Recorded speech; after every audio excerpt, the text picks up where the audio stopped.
Hello friends, welcome to your channel stocks का portfolio. ये मेरा चैनल है स्टॉक्स का पोर्टफोलियो। आप चेक कर सकते हैं, इसमें लेटेस्ट अपलोड्स हैं, latest news on Hindustan food, LIC, L&T, infotech, Dixon tech. आप चेक कर सकते हैं क्या है। उसके पहले का वीडियो है golden investment opportunity in the stock for youth investors business. आप चेक कर सकते हैं कौन सा स्टॉक है। और उसके पहले है 2 stocks for your portfolio in 2022। आप चेकआउट कर सकते हैं, अच्छा आपको इन्फॉर्मेशन मिलेगा। अगर मेरा वीडियो अच्छा लगे तो लाइक कर देना और चैनल सब्सक्राइब भी कर देना। आज 2 stocks to buy in this correction over 40% for youth investors and business लाया हूँ। मीन्स ऐसी मार्केट करेक्शन जो हुई है उसमें ऐसी 2 कंपनियां हैं जो 40% से भी ज़्यादा, हाँ सही सुना, 40% से भी ज़्यादा टूट चुकी है। तो आप ये कंपनीज को फंडामेंटली बाय कर सकते हैं ओवर अ लॉन्ग रन। तो ये 2 कंपनी के बिजनेसेस क्या है, कंपनी करती क्या है, सब मैं आपको बताऊंगा। उसमें से पहली कंपनी है इन्फो एज, जो अभी मार्केट प्राइस है उसका 3898। मैं आ जाता हूँ इन्फो एज के प्राइस पे। इसका मार्केट अभी लाइव प्राइस चल रहा है 3898 और उसका 52 वीक हाई अगर आपको दिखाऊं, उसका 52 वीक हाई है करीब 7,500 और 52 वीक लो है उसका 3752। तो आप देख सकते हैं वो कंपनी को अपने हाई से, उसका हाई देखिए, जैसे मैंने बताया अभी 3898 चल रहा है, हाई है उसका 7465, लो है 3752। तो मैं हाई से लो पे अभी माइनस करूँ तो करीब 7465 हाई है, जो माइनस 3898 करेंगे तो करीब 3565 रुपये गिर चुका है अपने हाई से। मतलब 47% का करेक्शन इन्फो एज में आ चुका है। ये कंपनी तो मेरे पोर्टफोलियो में है और मैं लॉन्ग टर्म इन्वेस्टेड हूँ, तो इसके लिए आज भी मैं प्रॉफिट में हूँ। ये कंपनी किसी ने 5 साल पहले ली होती तो क्या उसका हाल होता, आप चेकआउट कर सकते हैं। 5 ईयर्स पहले कंपनी का भाव था करीब 1000 रुपीज़ और आज खराब से ख़राब पोजीशन पे 47% टूटने के बाद भी आज का भाव क्या है, 3900। सो 5 ईयर्स में 3 गुना तो भी मिल रहा है इन्वेस्टर्स को। तो मैं उसी इन्वेस्टर का एक हिस्सा हूँ। तो मैं तो हर एक डाउनफॉल पे अगर मेरे पास पैसा हो तो मैं ये बाय कर सकूँगा, क्योंकि अच्छी कंपनी है। ये कंपनी के बारे में बता दूँ, ये कंपनी का बिजनेसेस है मैट्रिमोनी में, रिक्रूटमेंट में, एजुकेशन में, रियल इस्टेट में, सब जगह है इस कंपनी का बिजनेस। आप इनकी ऑनलाइन वेबसाइट्स में जाओ। मैट्रिमोनी में आता है जीवनसाथी.com, रिक्रूटमेंट में आता है naukri.com, फिर रियल इस्टेट में आता है 99acres.com, फिर एजुकेशन में आता है शिक्षा.com। सब में इसके पैसे इन्वेस्टेड हैं।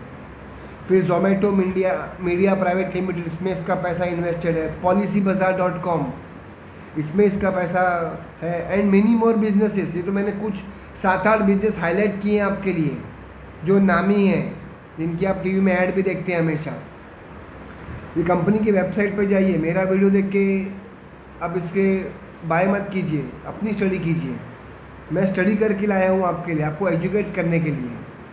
फिर Info Edge is with a network of 62 offices located in 43 cities throughout India. फिर इन्फो एज के पास 4049 एम्प्लॉयज़ है, 4049 एम्प्लॉयज़ हैं, engaged in innovation, product development, integration with mobile and social media, फिर technology updation, research and development etcetera. फिर company incorporate हुई है May 1 को 1995 अंडर कंपनी एक्ट 1956 के अंडर। फिर फाउंडर है कंपनी का संजीव बिखचंदानी। कंपनी का मैं आपको अगर 5 साल का चार्ट तो मैं बना चुका हूँ। कंपनी का अगर फाइनेंशियल ओवरव्यू तो प्रॉफिट करती है, देख सकते हैं। 17 में प्रॉफिट था 887 करोड़ का, 18 में 988 करोड़ का, 19 में 1150 करोड़ का, 20 में 1300 करोड़ का, 21 में कोविड के बाद देखिए प्रॉफिटेबिलिटी सस्टेन नहीं हुई है 1120 का। फिर कंपनी नेट प्रॉफिट बनाती देखें, 17 में 146 करोड़ का, 18 में 550, 900, 20 में 483 करोड़, 21 में 1600 करोड़, देख सकते हैं आप। प्रॉफिटेबिलिटी कैसी। EPS अर्निंग पर शेयर देखिए, 17 में नेगेटिव, 18 में 42%, 19 में 49%, 20 में नेगेटिव कोविड बंद था सब कुछ, 21 में वापस अभी इंप्रूव हो रहा है 111.51%। फिर रिटर्न ऑन इक्विटी देखते कैसा है, 17 में नेगेटिव, 18 में 25%, 19 में 23.74, 20 में वापस -10.82, 21 में वापस रिकवर हो रहा है 25%। डेप्थ इक्विटी देखिए, डेप्थ है कंपनी में, 0 डेप्थ कंपनी है। फिर मैं कंपनी का आपको दिखाऊँ corporate action, dividend, split, bonus ऐसा कुछ दिया है अपने शेयर होल्डर्स को, रिवॉर्ड किया है। डिविडेंड यस देती नॉमिनल, बोनस दिया है यस 2 बार दिया है, डिविडेंड स्प्लिट किया है, स्प्लिट नहीं किया है। फिर शेयर होल्डिंग पैटर्न देखते हो जो मेन है कंपनी का, FIs DIs प्रमोटर्स के पास कितना है, प्रमोटर्स के पास 38% है, FIs के पास 33.99% है, DIs के पास 15.66% है और पब्लिक के पास 12% है। सो अच्छा है इसका शेयर होल्डिंग पैटर्न। FIs जहाँ पे 33%, 34% होल्ड करते हैं, DIs जहाँ पे 15.66% होल्ड करते हैं। मतलब आप दोनों का एवरेज आउट करेंगे 30, 40, अराउंड 50% और 38, मतलब अराउंड 75 to 80% बड़े हाथों में है, प्रमोटर्स और FIs और DIs के हाथ में है। तो कंपनी अच्छी है, कुछ तो कंपनी में है, तो फॉरेन इन्वेस्टर्स, डोमेस्टिक इन्वेस्टर्स, बड़े बड़े इन्वेस्टर्स में इन्वेस्ट करके बैठे हैं। सो इन्फो एज में अपना स्टडी कीजिए, वॉच लिस्ट में रखिए और आप फ्यूचर में उसको बाय करने को सोच सकते हैं अगर आपकी स्टडी उसमें वर्कआउट होती है तो। उसके बाद सेकंड कंपनी पे आता हूँ। सेकंड कंपनी का नाम है CAMS computer age management service limited. ये म्यूचुअल फंड ट्रांसफ़र एजेंसी है with a focus on technology based solutions. ये कंपनी इनकॉर्पोरेट हुई थी 1988 में और हेडक्वार्टर है इसका चेन्नई में। फाउंडर ऑफ द कंपनी है वैद्यनाथन शंकर और CEO है अनुज कुमार जी। सो ये कंपनी के आप वेबसाइट पर जाइए, ये कंपनी करती क्या है, इनका बिजनेस कैसा है, फ्यूचर में कंपनी रहने वाली है, बिजनेस रहने वाला है, अपना दिमाग लगाइए, अपनी स्टडी कीजिए, फिर आप मार्केट में पैसा कमा पाएंगे। कोई यूट्यूबर के भरोसे मत रहिए मार्केट में। कंपनी देखिए, CAMS is India's largest mutual fund transfer agency that provides mutual fund services, statements, service partners to insurance companies, online banking services देती है NBFCs को और बैंक्स को। फिर और कैम्स क्या करता है, कैम्स ऑफर्स ऑनलाइन ट्रांजैक्शन जो होते हैं वो करती है, मेल बैक कराती है, कैपिटल अकाउंटिंग कराती है, सब्सक्रिप्शंस कराती है, सेल्स सिस्टम करती है, सपोर्ट एंड इन्वेस्टमेंट सर्विसेज करती है। किसको, पूरे म्यूचुअल फंड सेक्टर को, बैंकिंग सेक्टर को, इंश्योरेंस कंपनीज का, जो भी मतलब इन कंपनीज का बैकएंड है उनको सर्विस करती है कैम्स। सो ये भी बहुत बढ़िया कंपनी है, मेरे रडार पे है और मैं इसका आज का नहीं बहुत जूना पोर्टफोलियो उसका मैं शेयर होल्डर हूँ। आपको दिखा देता हूँ कैम्स का बाइंग अभी मार्केट प्राइस क्या चल रहा है और अगर आप इसमें लॉन्ग टर्म इन्वेस्टेड रहते हैं तो आपको कैसा बेनिफिट मिलता है। कैम्स मैं आपको बता देता हूँ, इसका भी प्राइसिंग चल रहा है अभी 2398। इसका मैं अगर आपको 52 वीक का हाई बताऊँ तो 4067, 4000 क्रॉस जा चुका है और 2200 का लो मारा है। मतलब वो अपने हाई से करीब 1667 गिरा हुआ है, मतलब 41% का करेक्शन उसके हाई पे से। मतलब जब नेक्स्ट बुल रन आती है तो कंपनियां पहले अपना प्रीवियस हाई टच करती हैं और फिर अपना न्यू हाई मारते हैं। मतलब अच्छा जब मार्केट चालू होगा तो पहले ये क्या टच करेगा, 4000, उसके बाद अपना न्यू हाई मारेगा, फिर करेक्शन होगा after years and years. So camps एक अच्छी कंपनी है, आप उसमें इन्वेस्टेड रह सकते हैं ओवर लॉन्ग रन। किसी ने अगर 5 साल पहले लिया होता तो देखिए 5 साल पहले कंपनी का भाव था 1500 रुपया, 5 साल पहले था इसका 1500 रुपये का भाव।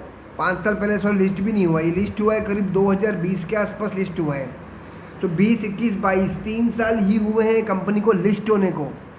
तो 3 साल में अगर 1500 का अगर 2400 हुआ है तो भी कितना परसेंट हो गया। और ये आपके ख़राब से ख़राब पोजीशन पे है, 41% करेक्ट हुआ है। इसके लिए आपको दिख रहा है करीब 40%, 50% ग्रोथ इन 5 ईयर्स। तो 5 ईयर्स इसको हुए नहीं, 3 ईयर्स पकड़ो। अगर 3 ईयर्स में कोई कंपनी आपको 40 to 50% रिटर्न दे रहा है उसके डाउनफॉल के बाद, तो इट्स गुड। सो अगर रिकवर होगा तो आप सोचो कितना अच्छा प्रॉफिट बना सकता है। फिर कंपनी का मैंने आपको फाइनेंशियल बता दूं।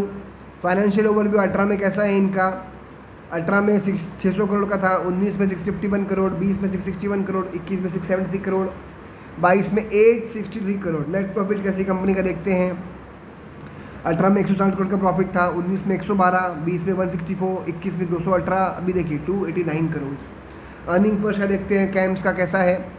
18 में 32 करोड़ का, 19 में 23 करोड़ का, 20 में 33 करोड़ का, 21 में 44 करोड़ का, फिर 22 में देखिए 59 करोड़। सो प्रॉफिटेबिलिटी इंक्रीज हुई है। रिटर्न ऑन इक्विटी देखते हैं कैसा है।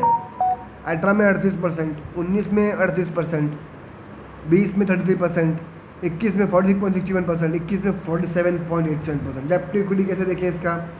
डेप्ट टू इक्विटी कुछ भी नहीं है कंपनी का। सो आप ये कंपनी को भी स्टडी कर सकते हैं। मैं तो हर करेक्शन पे इसका शेयर्स बाय करने की कोशिश करता हूँ। कॉर्पोरेट एक्शन देखिए, कैम्स का डिविडेंड देती है, यस नॉमिनल देती है, बोनस दिया है अभी तक नहीं, स्प्लिट किया है नहीं, मतलब इसका फेस वैल्यू अभी भी 10 रुपीज़ है। कभी भी फ्यूचर में अपने शेयर होल्डर्स को बाय स्प्लिट या बोनस से रिवॉर्ड कर सकती है। फिर इसका शेयर होल्डिंग पैटर्न देखते हैं। प्रमोटर्स के पास है करीब 23.75%, एफआईज के पास देखिए कितना है 28.99%। तो ये करेक्शन में बड़े इन्वेस्टर्स ने पैसा दबाया है। फिर डीआईएस के पास कितना देखिए 14.5% और पब्लिक के पास देखिए 32%। तो प्रमोटर से ज़्यादा पब्लिक के पास पड़ा है माल। तो बड़े हाथों में कितना है 23 और 28 करीब 53 और डीआईएस करीब 15, 53, 63, 70, 60, 65 से 66% करीब पड़ा है बड़े हाथों में। और बाकी के अच्छी कंपनी है। अभी इंडियन रिटेल पब्लिक भी समझ गई है किस में इन्वेस्टेड रहना है। सो कैम्स में इन्वेस्टेड रहना सही डिसीजन है फॉर लॉन्ग टर्म। तो ये दो कंपनियां थी, इन्फो एज एंड कैम्स। ये करेक्शन पे अपनी स्टडी करके बाय करने को कोशिश कीजिए फॉर लॉन्ग रन। भले आप 1 या 2 शेयर से बाय कीजिए, महंगी कंपनी है बट बिजनेसेस अच्छे हैं और ग्रोइंग है। अगर मेरा वीडियो अच्छा लगे तो लाइक कर देना और चैनल सब्सक्राइब भी कर देना। Thanks for watching friends, take care.